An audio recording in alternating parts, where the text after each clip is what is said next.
Hello students, let's start the new chapter of economics, that is money. Fine. So let's move students. सबसे पहले हम देखते हैं introduction. Man is an intellectual animal. The invention of money is one of the important and fundamental invention out of the various invention in the world. तो student जैसे कि हम जानते हैं मैन क्या है, इंटेलेक्चुअल एनिमल है और मैन ने ही क्या किया है, मनी को इन्वेंट किया हुआ है. ठीक है, और ये बहुत बड़ा इन्वेंशन है मैन के जरिए. ठीक है. According to Crowther, there is a basic invention in each branch of knowledge. Example, invention of fire in science, invention of wheel in mechanical science and so on. ठीक है स्टूडेंट. तो अलग अलग ब्रांच में हम देखते हैं कि इस तरीके से इन्वेंशंस होते हैं ग्रेजुअली. ठीक है. The concept of money is an important concept which has brought about the revolutionary change in the economic life of human being. तो ठीक उसी तरीके से मनी का जो कॉन्सेप्ट है उसने भी काफ़ी क्या बोलते हैं ज़्यादा हद तक रिवॉल्यूशन लेके आ गया हमारी इकोनॉमिक लाइफ में.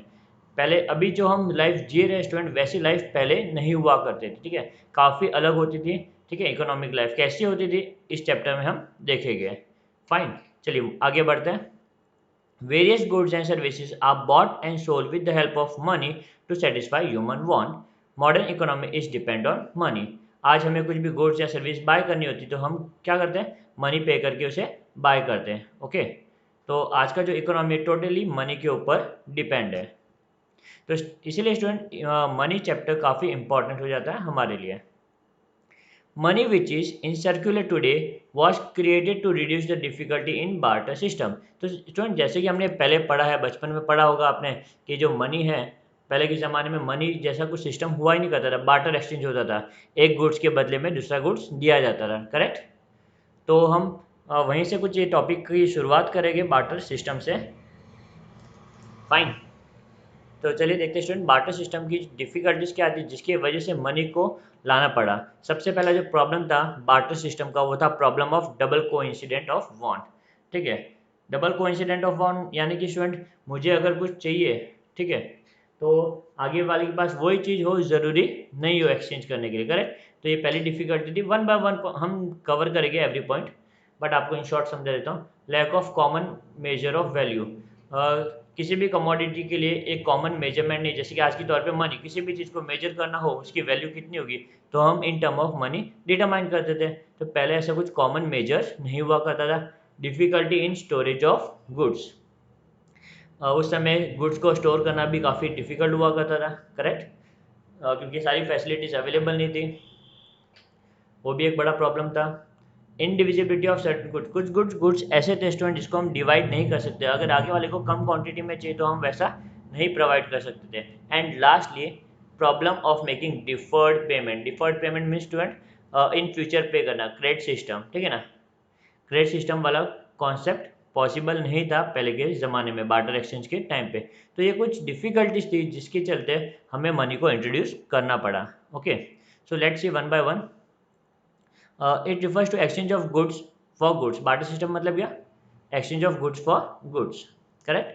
पहला जो difficulty student, difficulty in barter system. Difficulty in barter system में पहला है problem of double coincident of want. Okay, जैसे कि आप पिक्चर में देख सकते हो स्टूडेंट, यहाँ पे दो पर्सन है. करेक्ट. एक को राइस चाहिए बट कपड़े नहीं चाहिए, या फिर इसे राइस चाहिए बट सॉरी इसे राइस देना है और बदले में कपड़े चाहिए, बट इसे बदले में कपड़े नहीं चाहिए. ठीक है, ऐसा कोइंसिडेंट ऑफ वांट हो सकता है. Lack of double coincident of want was one of the major limitation of barter system. For instance, person A has cloth and he want rice in exchange, and person B has rice but he does not want cloth in exchange.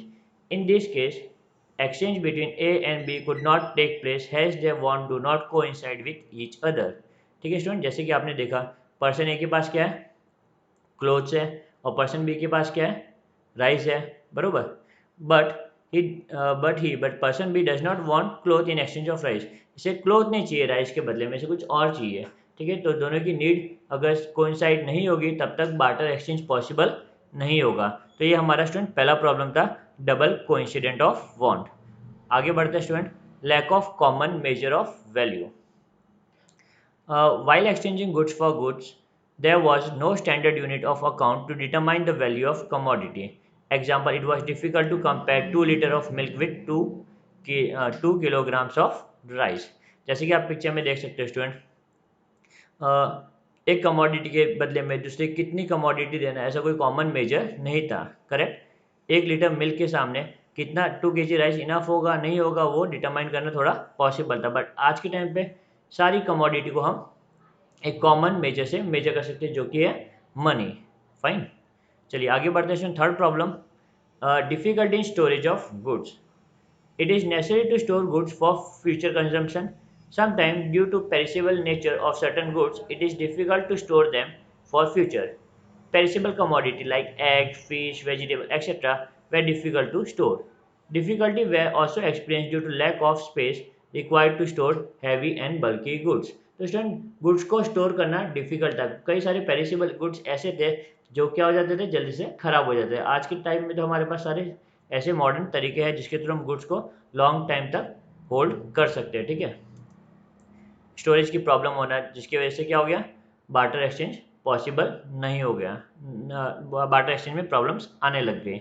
Okay, now fourth point is students, indivisibility of certain goods. Indivisibility of certain goods. In barter system, it was inconvenient to divide animal, house, etc.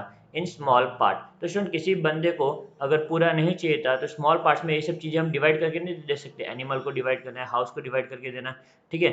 So it was difficult to fix proportion of one commodity in exchange of another. तो एक commodity के बदले में दूसरा कितना हमें देना है वो डिफिकल्ट हो गया फाइंड आउट करने में। ठीक है, example, individual A has a sack of wheat.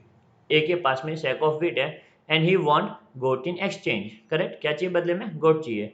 Individual B has goat but he want half a sack of rice. Half a sack of rice, अगर आगे वाले के पास नहीं है वो चीज़ तो स्टूडेंट कैसे दे सकते हो, करेक्ट ना। अभी हाफ सैक ऑफ राइस नहीं है, कम है, तो उसके बदले में गोट को ब्रेक काट के तो नहीं दे सकता, करेक्ट।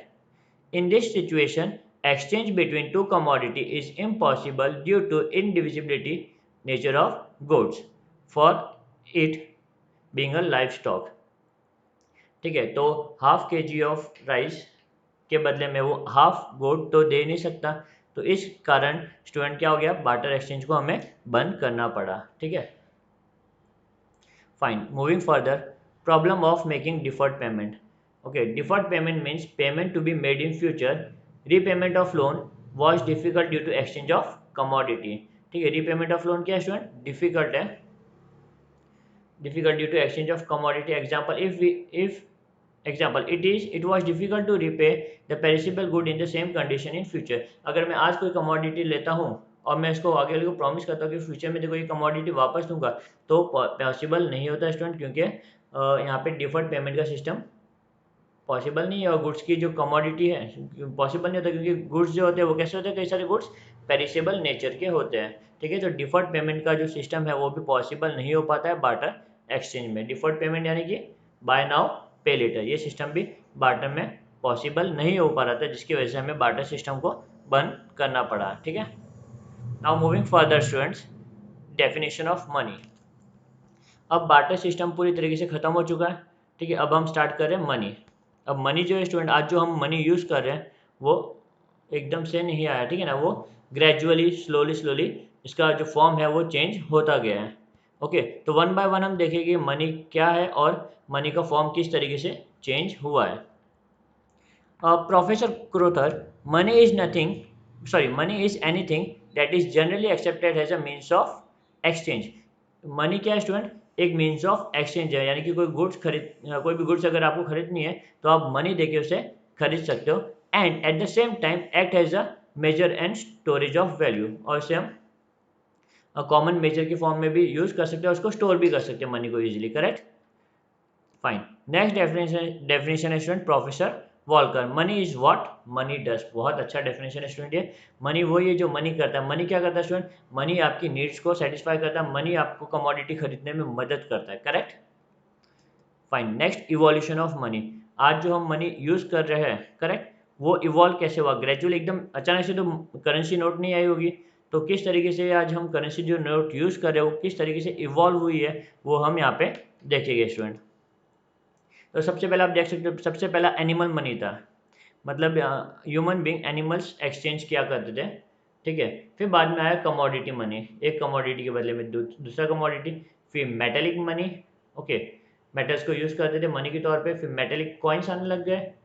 मेटेलिक कॉइन्स के बाद में पेपर मनी आया। पेपर मनी के बाद क्रेडिट मनी, फिर प्लास्टिक मनी, और आज की तारीख में हम इलेक्ट्रॉनिक मनी को यूज़ कर रहे हैं। करेक्ट, कौन सा मनी? इलेक्ट्रॉनिक मनी को यूज़ कर रहे हैं। Okay, so let's see one by one.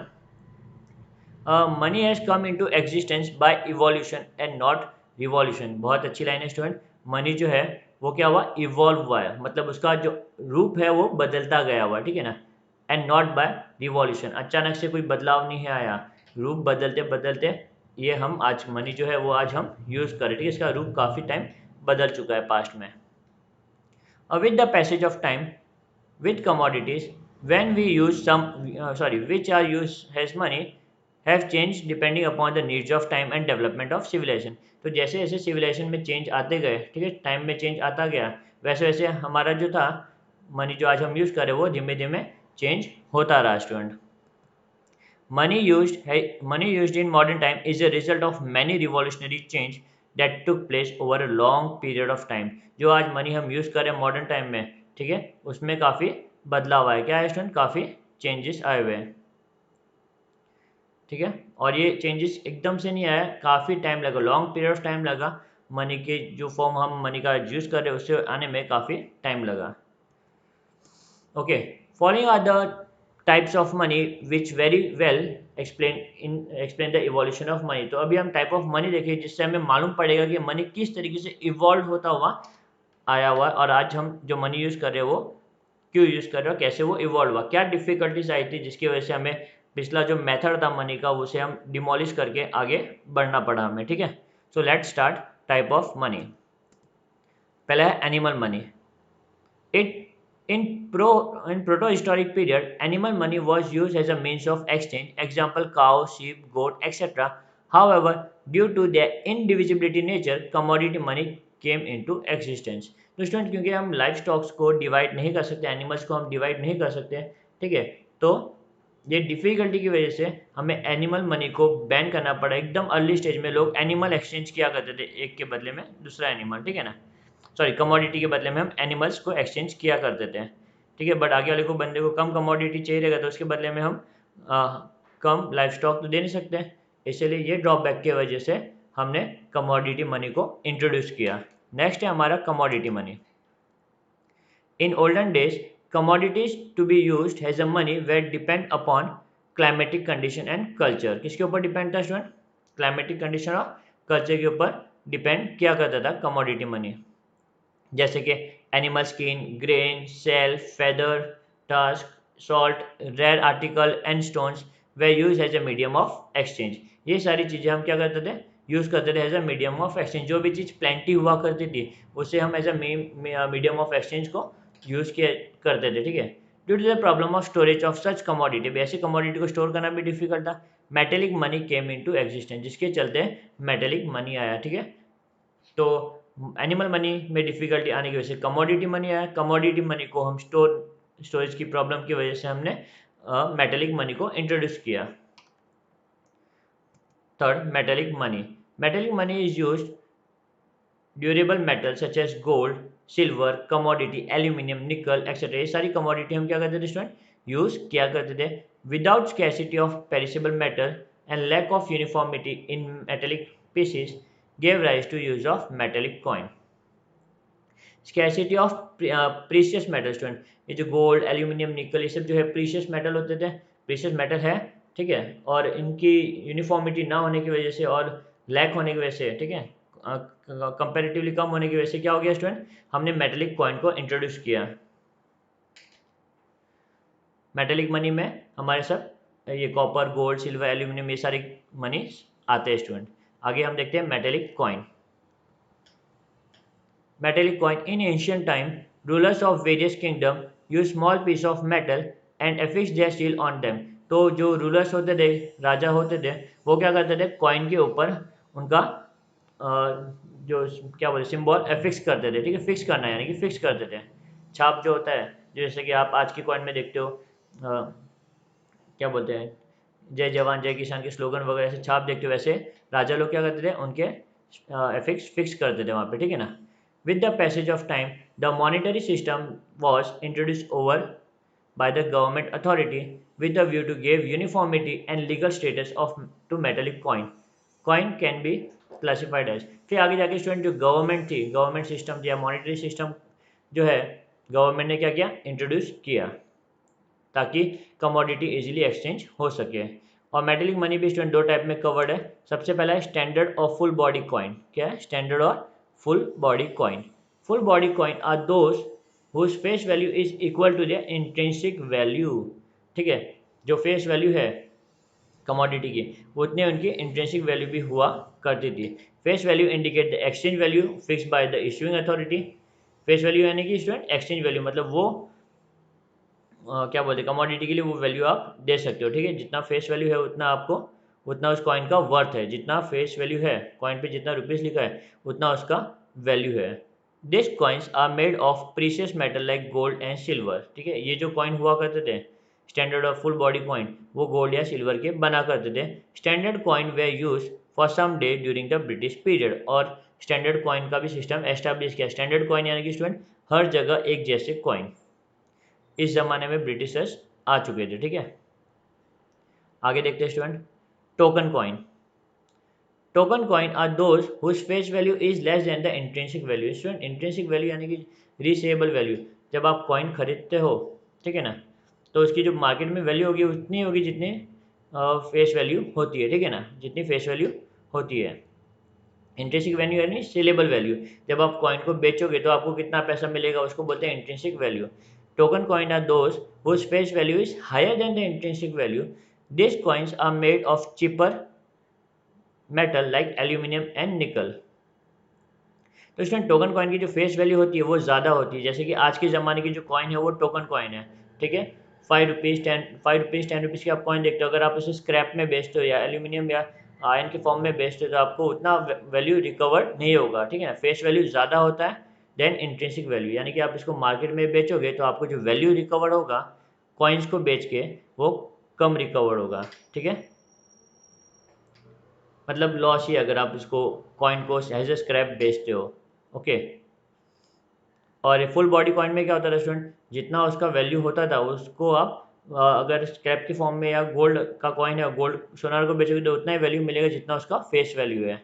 तो गोल्ड की कीमत अगर समझो कॉइन की गोल्ड की कीमत 100 है तो फेस वैल्यू भी 100 ही होगी। ऐसा standard of full body coin में था। टोकन कॉइन में जस्ट उल्टा होता है, फेस वैल्यू ज़्यादा होता है इंट्रिंसिक वैल्यू से। ठीक है, सेलेबल वैल्यू जो है कॉइन की वो कम होती थी फेस वैल्यू से। These coins are made of cheaper metal like aluminium and nickel. These coins are of lower denomination. बहुत लो वैल्यू के ये कॉइन्स होते हैं। ठीक है, जैसे कि 1 रुपये 2 रुपये। Okay, and are generally use for settling small transaction. छोटे छोटे ट्रांजेक्शन को सेटल करने के लिए ये कॉइन्स बनाए गए। In India all coins in circulate today are token coin. तो जितने भी कॉइन आज हम यूज़ कर रहे हैं स्टूडेंट वो सारे के सारे आपके टोकन कॉइन्स है। Okay, moving further, difficulty in transport of token coin give rise to paper money. अभी इनको कैरी करना स्टूडेंट काफ़ी डिफिकल्ट था, कॉइन्स को काफ़ी हैवी हो जाते थे, जिसके चलते पेपर मनी को इंट्रोड्यूस किया गया स्टूडेंट। ठीक है, जिसके चलते किसे इंट्रोड्यूस किया गया, पेपर मनी को इंट्रोड्यूस किया गया। Okay, moving further student, paper money. Paper money was a suitable substitute of metallic money. ठीक है, ये एक सब्सटीट्यूट था मेटेलिक मनी का। In the course of time issue of currency note was monopolise bye the central government. Monopolise यानी कि student सिर्फ एक ही बंदा नोट छाप सकता है इंडिया में। ठीक है, paper money consist of paper currency issued by government and the central bank of India. Paper money किसका बना हुआ स्टूडेंट, पेपर करेंसी जो सेंट्रल गवर्नमेंट इशू करती। ठीक है ना, paper money consist of paper currency, paper के फॉर्म में करेंसी। जो हम 10 रुपये की नोट 500 रुपये की नोट यूज़ कर रहे हैं उसको कहते हैं हम पेपर मनी। ये सेंट्रल गवर्नमेंट इशू करती है। ठीक है ना, sorry, issued by the government and central bank. Government और सेंट्रल बैंक ये इशू करती है। इन इंडिया 1 रुपी नोट, ये बहुत इंपॉर्टेंट स्टूडेंट याद रखिए, in India 1 rupee note and all coin, 1 rupee note and all coin are issued by the government of India. तो 1 रुपये का नोट और जितने भी कॉइन है वो गवर्नमेंट ऑफ इंडिया इशू करती है। और currency notes of higher denomination, एक के ऊपर जितने भी हायर डिनोमिनेशन है, are issued by the central bank that is nothing but Reserve Bank of India. तो आरबीआई स्टूडेंट बाकी सारे नोट इशू करती है 1 रुपये के नोट को छोड़ के और कॉइन को छोड़ के, ठीक है। Inconvenience in handling and risk of storage paper money give rise to bank money. तो स्टूडेंट क्या होने लगा आगे जाके, पेपर मनी का ड्रॉबैक ये था कि पेपर मनी को हैंडल करना रिस्की था, कहीं आप जाते हो तो चोरी होने का डर होता था, गुम जाने का डर होता था, जिसके चलते बैंक मनी का इंट्रोडक्शन हुआ। बैंक मनी और क्रेडिट मनी, बैंक मनी को हम क्रेडिट मनी भी कहते हैं। Bank money refers to deposits which are in the form of cash saved by the people. जितने भी पैसे लोग सेव करते हैं, जो बैंक में डिपॉजिट कर देते हैं, उस मनी को हम क्या बोलेंगे, bank money. It is use to create credit money, जिसके चलते हम वो पैसे लोगों को क्रेडिट देने के लिए या फिर बैंक क्रेडिट देने के लिए यूज़ करती है, इसलिए इसको क्रेडिट मनी भी कहा जाता है, ठीक है ना।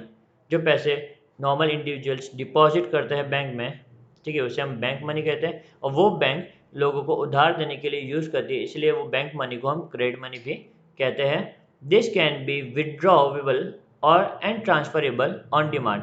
अब जो पैसे बैंक में पड़े हैं, आप जब चाहिए तब विदड्रॉ कर सकते हो, ठीक है, ट्रांसफ़र कर सकते हो दूसरे को by means of cheque, cheque के जरिए, डिमांड ड्राफ्ट एक्सेट्रा, ठीक है। Cheque, demand draft and are not actual money but credit instrument through which deposits are transferred। तो चेक और डिमांड ड्राफ्ट ये सब क्या है स्टूडेंट, ये सब आपके क्रेडिट इंस्ट्रूमेंट है। क्या है, क्रेडिट इंस्ट्रूमेंट है, जिसके थ्रू आप जो अमाउंट बैंक में पड़े उसको आप ट्रांसफ़र कर सकते हैं। Credit money play an important role in economic development. On the background of global economy, cashless transactions gain importance thereby giving rise to plastic money, ठीक है। ग्लोबल इकोनॉमी, ग्लोबलाइजेशन के चलते, ठीक है ना, कैशलेस ट्रांजेक्शन क्या स्टूडेंट क्या हो गया, कैशलेस ट्रांजेक्शन ने इम्पोर्टेंट गेन कर लिया, जिसके चलते प्लास्टिक मनी का इंट्रोड्यूस हुआ, ठीक है। What is plastic money? Plastic money is easy to use in transactions due to advance technology. तो student over a period of time, जैसे जैसे टेक्नोलॉजी एडवांस हुई, जैसे जैसे टेक्नोलॉजी एडवांस हुई, ठीक है, वैसे वैसे क्या हो गया, प्लास्टिक मनी का यूज़ पॉसिबल हो गया। Debit and credit cards are use has plastic money. तो जो डेबिट कार्ड, क्रेडिट कार्ड आप यूज़ करते हो, वो प्लास्टिक मनी का एग्जाम्पल है। Further innovation in smart transactions lead to introduction of electronic money, ठीक है। और जाके टेक्नोलॉजी में एडवांसमेंट आने की वजह से, इनोवेशन आने की वजह से आगे चल के इलेक्ट्रॉनिक मनी का यूज़ हो गया, जो कि आप यूज़ कर रहे हो आज, फ़ोन पे, जी पे, ये जितने भी चीज़ें हैं, ये सारे के सारे आपके इलेक्ट्रॉनिक मनी है स्टूडेंट, ठीक है। तो प्लास्टिक मनी यानी कि डेबिट कार्ड और क्रेडिट कार्ड, ठीक है। लास्ट आपका है इलेक्ट्रॉनिक मनी। आप सब इससे वेल वर्स्ड हो, इलेक्ट्रॉनिक मनी से, correct. So let's start. E-money or electronic money is a monetary value that is stored in and transferred electronically through various means, that is mobile phone, tablet, smart card, computers etc. It is backed by central government, ठीक है। इसे भी central government ने support किया हुआ है student, ठीक है, ये लीगल है पूरी तरीके से। और यहाँ पे आप मोबाइल के थ्रू, मोबाइल फ़ोन के थ्रू क्या करते हो, मनी ट्रांसफ़र करते हो। It is backed by central bank. Electronic money is used for purchase and transactions globally, ठीक है। तो ये इलेक्ट्रॉनिक मनी आप परचेज करने के लिए यूज़ करते हो, और ग्लोबली कहीं पे भी ट्रांजेक्शन करना हो तो आप इलेक्ट्रॉनिक मनी का यूज़ कर सकते हो, ओके। सो स्टूडेंट, ये जितने भी फॉर्म ऑफ मनी थे, जितना भी इवोल्यूशन जो आया है मनी में, वो हमने देखा, क्यों आया वो भी देखा, ठीक है। अब हम देखते हैं स्टूडेंट कुछ, एक minute, digital wallet, okay fine. Digital wallet है also a form of stored electronic money. और स्टूडेंट आपने देखा होगा फ़ोन पे, जीपे में एक वॉलेट टाइप सिस्टम भी होता है, पेटीएम वगैरह में एक वॉलेट सिस्टम होता है। तो अगर आप चाहिए तो आपके बैंक अकाउंट से आपके पेटीएम में वो मनी क्या कर सकते हो, मनी पेटीएम के वॉलेट में आप ट्रांसफ़र कर सकते हो।